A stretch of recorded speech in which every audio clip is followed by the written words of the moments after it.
Ahoy! Hello, dear listeners. Welcome to another podcast. And I would like to also welcome here my today's guest, Miss Isabell Mayrhofer, production and project manager, and also an Austrian living in Prague and working in Czech startup scene. Hello, Isabell. Hi, thanks so much for inviting me. We should give to our listeners a bit of your backstory because it's really an interesting one because you have so much experience from all around the world. You have been living in international waters in Singapore, in the USA, in France, of course, in Austria and in Germany. So, could you give a bit of your story to our listeners? Yeah, sure. I'll try to. Well, growing up in Austria, I became a movie maniac when I kind of started becoming a teenager. So I decided to work for film. Studied film in Germany. Got my first job in Germany. Moved to London. I got worked in the film industry for a bit. Moved to Singapore. Again, still in the film industry and stuff. And then I also at some point decided to work on a cruise ship because I wanted to know what it's like. So that was, another experience, and can highly recommend it. During my school time, I did like a foreign exchange program to the States. So, you get to experience what the state is like. And I did an internship in France in a hotel, which was also fun. So it's like different sort of aspects of my life every time. But then, yeah, after Singapore, I actually decided to come to Prague and leave the film industry and join the startup and kind of more creative industry. Right, you are currently working as COO for Life Penalty, which is a startup based in Prague. So could you explain what is it all about? Sure. It's basically we're connecting the real and the digital world of sports, focusing on football or soccer for some of the Americans out there. And yeah, we're basically developing a mobile game. So it's an app for your phone where you can control a football launching machine and shoot against real goalkeepers that are, basically waiting for you on a stage here in Prague. Obviously, it's, we cannot have hundreds of goalkeepers waiting for you 24/7, so it's usually limited in terms of time. So it's only when we're playing live, basically. But right now we've developed a system that allows you to play 24/7, which we're working on right now. So it's been 1 year now. So we moved to Prague a year ago, just secured our first round of funding, and that's kind of how we are doing right now. I have seen that you are preparing a new part of the game, that once that there is just the final player, he will be able to talk directly to the goalkeeper. How far is it? Yeah, so the talking part itself is, I would say, kind of a back burner because we have other things that we want to work on. But yeah, it's definitely a feature we want to implement because obviously I think it's part of the experience is, first of all, the live interaction with a real human being on the other side. But also, I mean, imagine you would talk to, I don't know, Manuel Neuer, for example, who is my personal favorite. You would shoot a goal against him and then you could be like, yeah, thank you so much for letting me, I don't know, score or whatever, like whatever it is you want to say. I think that could be fun. I guess that currently you are keeping some ranking that if you are joining the game, you can see like who is the best player out of all the ones that have played so far. Is it right? Mm-hmm.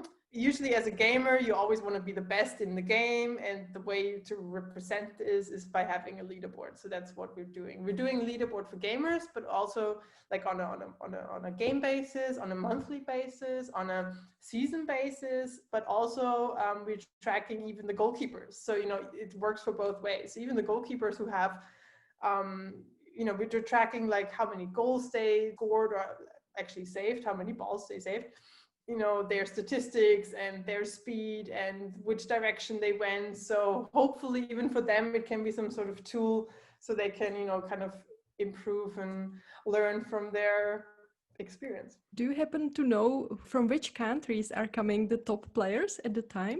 we are still in a testing or beta testing mode, and most of the players are literally from Czech Republic, because most of the people only know about the game within the Czech Republic, because we've done not much marketing. The only kind of marketing we've done was literally like non-sponsored, just organic reaches to friends and family, and maybe some people that we met along the way. But yeah, I think we have like 82% or 87% of Czech players, and like a few in Slovakia, obviously, and a few in Italy, because we used to have an Italian goalkeeper once.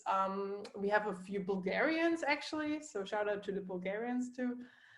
Some US ones, but those are like just a handful, and mostly like friends that we know. So if someone hears this podcast, he can just go download the app and be part of the game even now. Yes, so you can download, everyone on Android and iOS can download the app, but at the same time, like right now, there's nothing happening. But if they install the app and make sure they turn on notifications, we will let them know, hey, there's something's happening, so you can actually enjoy and play the game for a change. But yeah, it shouldn't be far. I would say max a few more months, and then we're back in the game, literally. And this is not the first startup that you have been working for in Prague, right? So the first startup I joined was actually 5 years ago now. Wow, time flies.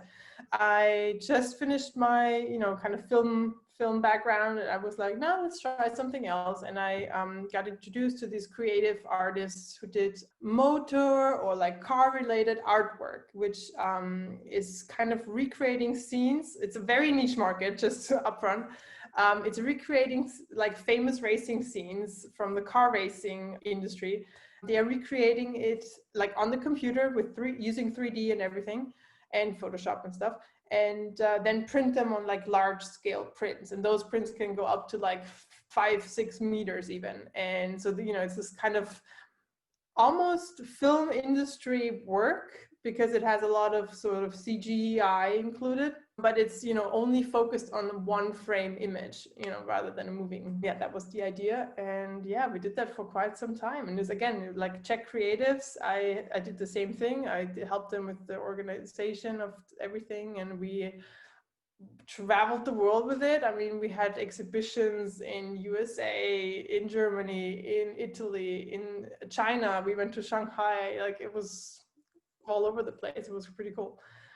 Do you remember if you ever were making any project for any customer who was interested in having a picture of Czech car? I guess Škoda car. I think we never really cared that, like, they didn't have a big racing history, because all the main images were always from like car racing, and Škoda wasn't really involved that much, so that's why it was mostly Maserati, Ferrari, Ford, Porsche, these sort of companies. But I mean, I know like since then Automobilist has grown big time, and they even expanded their range, and now they work with Formula One. Like, they have really great partnerships, like being an official F1 partner, doing like official racing series of like posters and everything. So they're doing great too. So what makes Czech Republic a good place for a startup scene? I would say maybe Europe has Berlin as its headquarters. I would say Berlin is almost a tad not better for startups, but like more known or more established for startups. But Czech Republic comes really close. I mean, the Prague, especially Prague scene for startups, is really becoming more and more. And especially now, I feel like 5-6 years ago when we started, it wasn't that known. That really kind of more became a big thing like the last 2-3 years, I would say. I would say the startup scene is actually growing, and there's a bunch of startup, even supporters out there who are looking for the next big thing, and they help you with funding, they help you with contacts, with networking, and like quite a good place to be. Previously, I was speaking here with Mehmet, and he was talking about his indie game development. And he was saying that it's quite easy to find in Prague another creative developers for the gaming. So I'm just guessing that it might be also one of the factors helping startups, that there are these developers that you can ask for cooperation. Yeah, like there's, if you look it up, there's so many app developers in the country, and I mean, we're actually looking for people right now. So anyone interested in joining Life Penalty, message me, email me. And as you have been previously working in Hollywood, so I have to ask you if you have any interesting stories from any of the movies that you have been working on. One of my favorite moments, I guess, is actually meeting George Lucas, which for a film fan is a dream come true.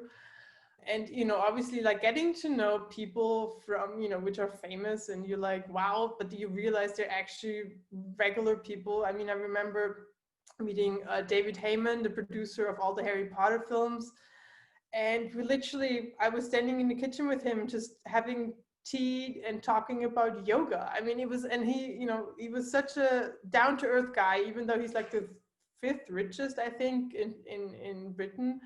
But yeah, such a nice guy. And then, I mean, it's small stories which usually come up, over a beer sometime.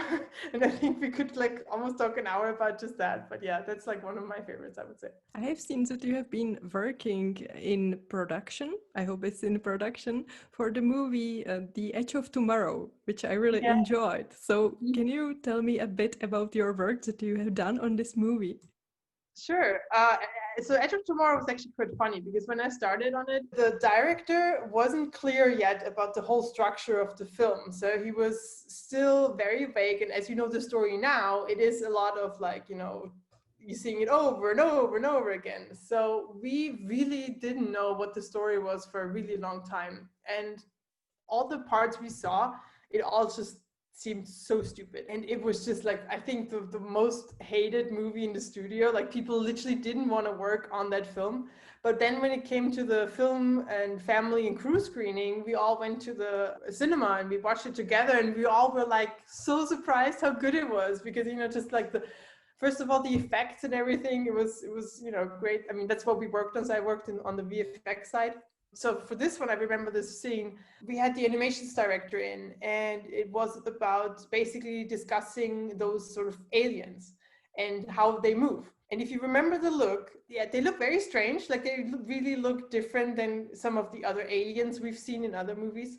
If you look at them from a just 3D perspective, they literally just look like spaghetti. They look like this gigantic, just ball of spaghetti. And once we started moving them, there was different ways of how they moved. So the first idea was, I think, like an octopus. So how an octopus has these like, kind of crawling motion forwards, and they didn't like it. They was like, no, we want to see something new that people have never seen before. And then I remember we looked at the animation team and we're like, how do you want to make spaghetti move? It was just so weird. But then eventually we came up with this idea that they had these like 5, I think, or 6 spaghetti arms, and they could literally kind of like shoot out and crawl back in. It was quite an interesting concept of, developing how those aliens moved, but it was pretty cool. You have been also working on the Warcraft movie. So what was it like? Yeah, that's not my proudest moment, to be honest. Obviously, if you work for Lucasfilm, you want to say, yeah, I worked on Star Wars. But yeah, when I got there, Star Wars was not in production yet. It was about to start, but they were working on Warcraft, which, I mean, a lot of people love, especially if you're into gaming. I didn't know the game. I didn't care for the game that much. The characters was, like the storyline is okay, I guess. The VFX is, of course, amazing, especially when it comes to the facial animation. And I was, helping the guys with the facial animation. And one of my favorite anecdotes during that production was basically, I was looking after the MCore team, which is the modeling correction team. So any film that you see, if it has 3D models, and sometimes these 3D models just don't look the way they should. And then the model correctioning team comes and just sort of fixes certain parts. We were focusing on orcs. And if you have seen Warcraft, there's a lot of basically naked or halfway naked orcs running around with really tight muscles and bodies. And I remember at some point I walked into the room to my guys, and they were all kind of sitting there lined up with their monitors. And all you saw on those monitors were like half-naked bodybuilders doing different poses, all flexing their muscles like big time.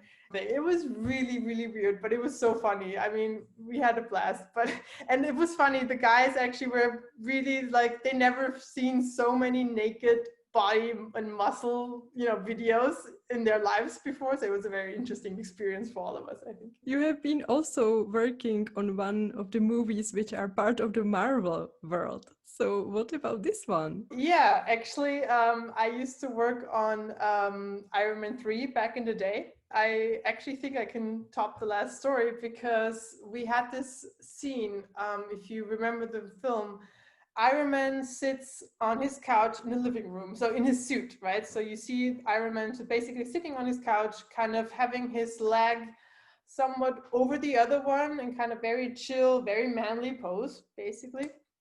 And we literally had a topic and a conversation about how there was too much light going towards between his legs, and people were like, we shouldn't put a spotlight on that particular area. But the thing was, there was no spotlight. It was just that the suit was very golden, and this particular area was very golden, so it was very shiny and very light reflective. So that's why it kind of, sprung on you. So we literally ended up in compositing and kind of trying to darken certain areas just to be safe.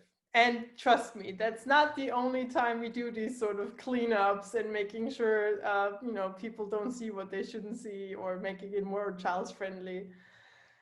Yeah. What do you think about Czech movies? Do you have any favorite one? I haven't seen many, but the one I do love is actually a Christmas one, so perfect for the upcoming season. It's called, in German, it's Drei Haselnüsse für Aschenbrödel, which I think in English is like three nuts for Cinderella, sort of. I think that's like her name in English. I don't know what the Czech title is. Maybe you want to... I can add, the Czech title is Tři oříšky pro popelku. There you go. I mean, even the music, I can already hear the music in my head. I just think the song is amazing. And actually a good friend of mine, she recommended me this like almost dubstep version of a song, which is amazing. I mean, I love it. A must see for Christmas. I wanted to ask you, like, you have in Austria celebration of Saint Nicholas as well, but if I am correct, you have there only Saint Nicholas and then Krampus, the devil. And you don't have the angels, right? We do have the angels a little bit, but we mostly focus on Krampus and Nikolaus, yeah. But it's really funny that you guys have it too, because I remember Christoph Waltz, the actor, he had a talk at, I think it was Jimmy Kimmel or Jimmy Fallon, and they talked about Krampus, and he literally showed them like YouTube videos, and I think scared the hell out of a lot of Americans watching that night. And I'm like, yep, that's what we do. We go out on the street and get beaten up by these guys. It didn't hit me until that moment that it's actually a bit strange, but yeah, I'm glad we share that. Is it correct that you have in Austria baby Jesus or Christkind as well as we do? Yes, we have a baby Jesus who's carrying all of our presents. Not some old dude with a couple of reindeers and a sleigh. We actually have a baby, which, is another kind of weird one. We have it as well, so I can't tell you that it's weird. Do you have the same? Do you have the thing where he loses its hair and it gets stuck on the tree? I'm not sure about that one, but he has like some golden hair. Exactly. It's supposed to have this golden hair, and then usually when he drops the presents, I don't know why, but apparently he loses some of the hair and it gets stuck on the tree, and it obviously looks really pretty, but you have like all these like angel hair kind of covering your golden angel hair covering your tree. Okay, yeah, we have it as well. Yeah, it's like, I don't know, it's like those... Yeah, kind of small pieces and stuff. Yeah, we have that too. Is it also common for Austrians even these days that you are celebrating a name days, or is it only in Czechia? I don't think we celebrate it at all. I know we have it, but nobody really, like, it doesn't mean anything. Whereas I think here actually people they know actually their date and they actually know when it's happening. And Yeah, exactly. It's one of the things that I have to explain to foreigners when they are living in the Czech Republic, that like everybody, when you are naming a baby, you actually go and look into a Czech calendar, and there is like written every day there is some name. Sometimes Okay. there are two, and based on that you are like, okay, so the baby will be born, let's say in December, so you don't want that the baby has a celebration of name day close by. So you choose from the names that are in another part of the year so that the baby can have two celebrations apart from each other. And as you are coming from Salzburg, I am just assuming that you are a fan of Mozart. Are you? I mean, I wouldn't call myself a fan. He definitely has a few nice, creations, but yeah, I'm Yeah. not the biggest classical music fan, let's say. Okay, so then my next question is probably goes to Wayne, but I thought that as you are from Salzburg, because I personally really like Salzburg, and I have just seen that Mozart is everywhere you go, pretty much, like in tourists in weird shapes, chocolates, whatever, everything is with Mozart. So I was just thinking that maybe as you are coming from there, you must be looking for Mozart everywhere you go, and that's why you came to Prague and was searching for places where Mozart was in Prague as he was doing Don Giovanni. To be fair, I'm not searching for it, but I did notice, and people told me. So actually, funny enough, my old landlady, she works. I don't know. I became friends with my landlady. I don't like this never happened to me, but in Prague it happened, and she worked for the National Theater.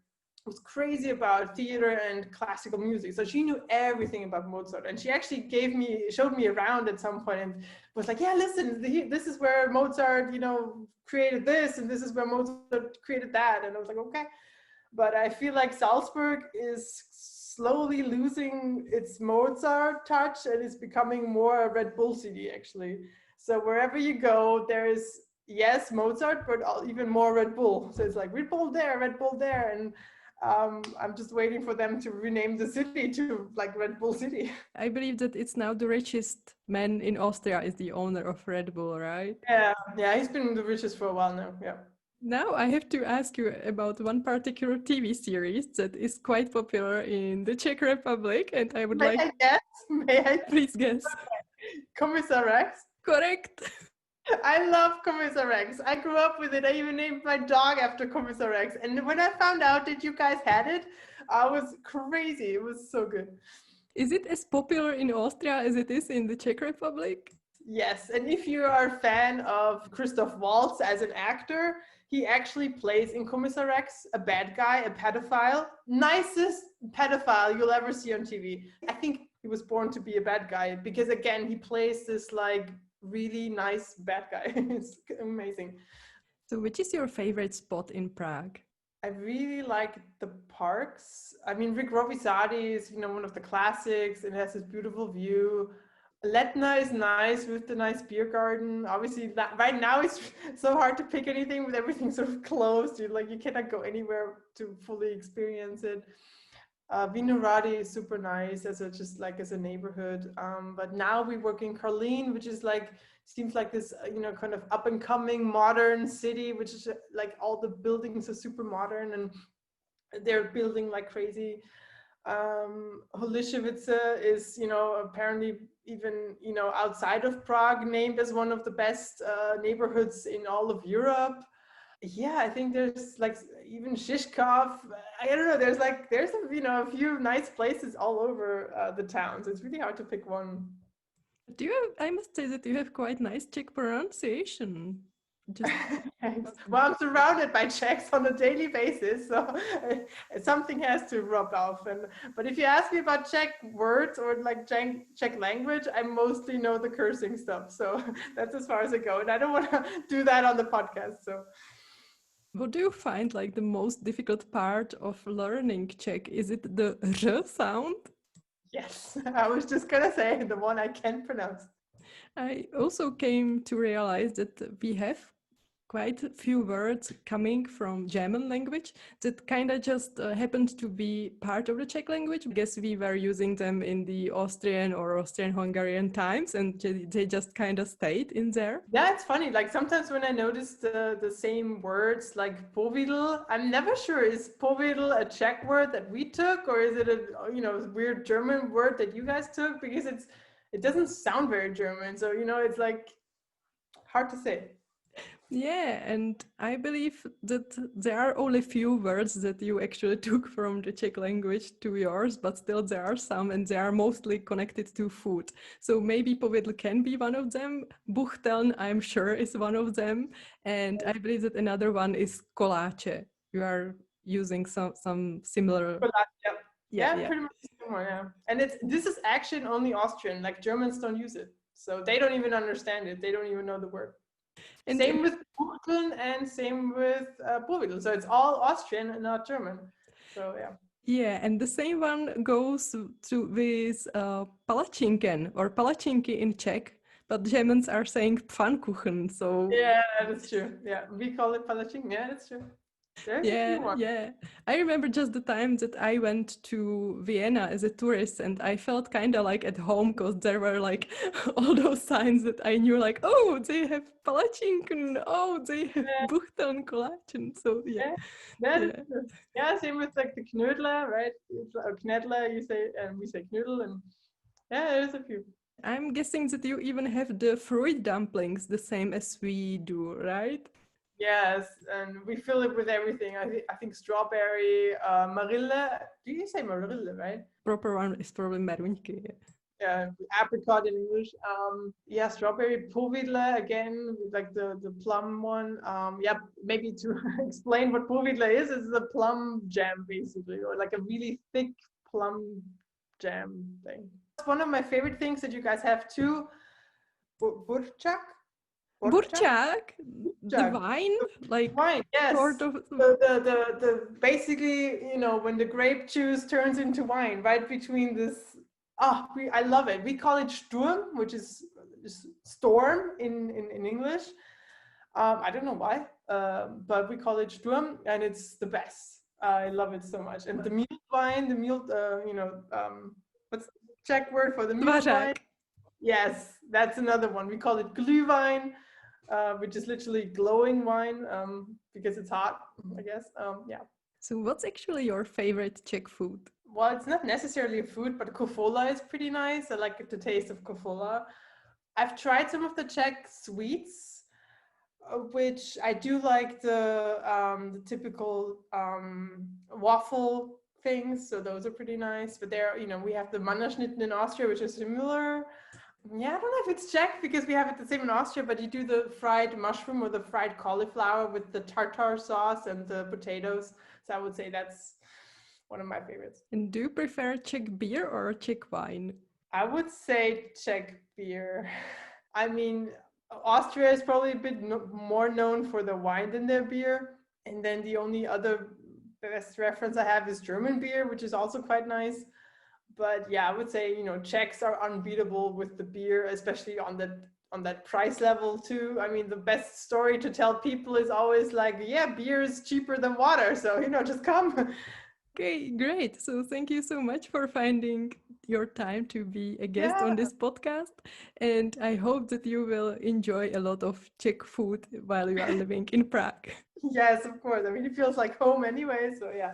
Well, thank you so much for the invite. It was fun. Thank you, dear listeners, for being here with us, and see you next time. Bye-bye.